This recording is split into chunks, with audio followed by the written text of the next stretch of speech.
നീ എന്ത് വിഷയത്തിന് വേണ്ടിയാണ് ഇന്ന് വിഷമിക്കുന്നത്, ഏത് വ്യക്തിയെക്കുറിച്ചാണോ നീ ഇന്ന് വിഷമിക്കുന്നത്, ആ വ്യക്തി നിനക്ക് അനുകൂലമായി മാറട്ടെ.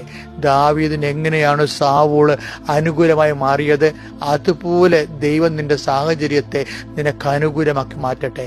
അമ്മേ, പരിശുദ്ധമേ, ദേവമാതാവേ, ഇപ്പോഴും മക്കൾക്ക് വേണ്ടി മധ്യസ്ഥം വഹിക്കണം. കൃപാസനത്തിന്റെ ഓരോ പ്രാർത്ഥനയ്ക്ക് വേണ്ടി 24 മണിക്കൂർ മധ്യസ്ഥം പ്രാർത്ഥിക്കുന്ന അമ്മയുടെ മാധ്യസ്ഥം നിനക്ക് ലഭിക്കട്ടെ. നിന്റെ കഴിവോ നിന്റെ ശേഷിയോ നിന്റെ പണബലമോ നിനക്ക് എല്ലാം നിന്നെ കൈവിട്ട് കളയുമ്പോൾ കർത്താവിൻ്റെ കരങ്ങളിൽ നീ സുരക്ഷിതമായിരിക്കാൻ ദൈവത്തിൻ്റെ ശക്തി നിന്നെ ആവശ്യിക്കട്ടെ.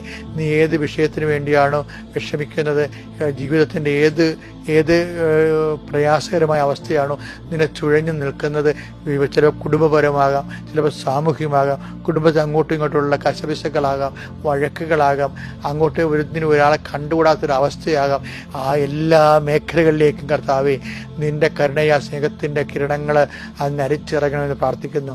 കർത്താവ്, പല പേടികളുണ്ട് കർത്താവ്, പല പേടിയുണ്ട്. ഇരുട്ടിനെ പേടിക്കുന്നവരുണ്ട്, വ്യക്തികളെ പേടിക്കുന്നവരുണ്ട്, വിഷയത്തെ പേടിക്കുന്നവരുണ്ട്, ചില തീയതികളിൽ എന്തെങ്കിലും സംഭവിക്കുന്നവർക്ക് തീയതികളെ ഒന്നിനെയും പേടിക്കേണ്ടെന്ന് കരുത് നീ പറഞ്ഞിട്ടുണ്ട്. ആരെ പേടിക്കണമെന്ന് ഞാൻ പറയാം, കൊന്നതിന് ശേഷം നരകത്തിൽ തള്ളിക്കളയാൻ കഴിയുന്ന ദൈവത്തെ മാത്രം പേടിച്ചാൽ മതി. അളിച്ച കർത്താവെ, നിന്നെ മാത്രം പേടിച്ച് ബാക്കി എല്ലാത്തിനും നേരിടാനുള്ള സുവിശേഷത്തിന്റെ ആപ്പോസ്തലികമായ കരുത്ത് അങ്ങനെ മക്കൾ ലഭിക്കട്ടെ. നിത്യം പിതാവും പുത്രനും പരിശുദ്ധ